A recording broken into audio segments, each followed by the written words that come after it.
বিয়েবাড়ির মতো fish ball বানাতে হলে প্রথমেই নুন আর হলুদ দিয়ে মাছগুলোকে একটু সেদ্ধ করে নিতে হবে, এই ধরুন 2 থেকে 3 মিনিট। এবার মাছটা ঠান্ডা হয়ে গেলে সময় নিয়ে ধৈর্য সহকারে কাঁটা বেছে নিতে হবে, যেন মাছে একটিও কাঁটা না থাকে। কড়াই গরম করে অল্প একটু তেল দিয়ে দিলাম, দিচ্ছি পেঁয়াজ কুচি। পেঁয়াজটাকে একদম লাল লাল করে ভেজে নিচ্ছি। দিয়ে দেবো একটু রসুন বাটা আর আদা বাটা, এটাকেও একটু নাড়াচাড়া করে নেব। স্বাদ মতো নুন দিলাম, একটু হলুদ গুঁড়ো, লঙ্কা গুঁড়ো আর দিচ্ছি ভাজা মশলা। অল্প একটু চিনি দিয়ে আবার ওই সব কিছুকে নাড়াচাড়া করে নেব। কাঁটা ছাড়িয়ে রাখা মাছটা দিয়ে দিলাম। এবার এই সব কিছুকে খুব ভালোভাবে মিক্স করে নিতে হবে। দিচ্ছি সেদ্ধ করে রাখা একটু আলু। 2-3 মিনিট এই সব কিছুকে খুব ভালোভাবে নাড়াচাড়া করতে থাকুন।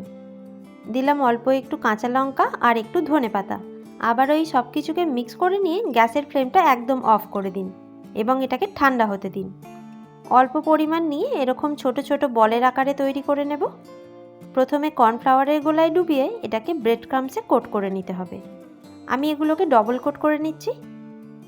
বেশ খানিকটা সাদা তেল গরম করে এক এক করে এগুলো দিয়ে দিলাম। এবার মিডিয়াম টু হাই ফ্লেমে ভেজে নিলেই তৈরি হয়ে যাবে একদম বিয়ে বাড়ির মতো দুর্দান্ত ফিশ বল। Thank you.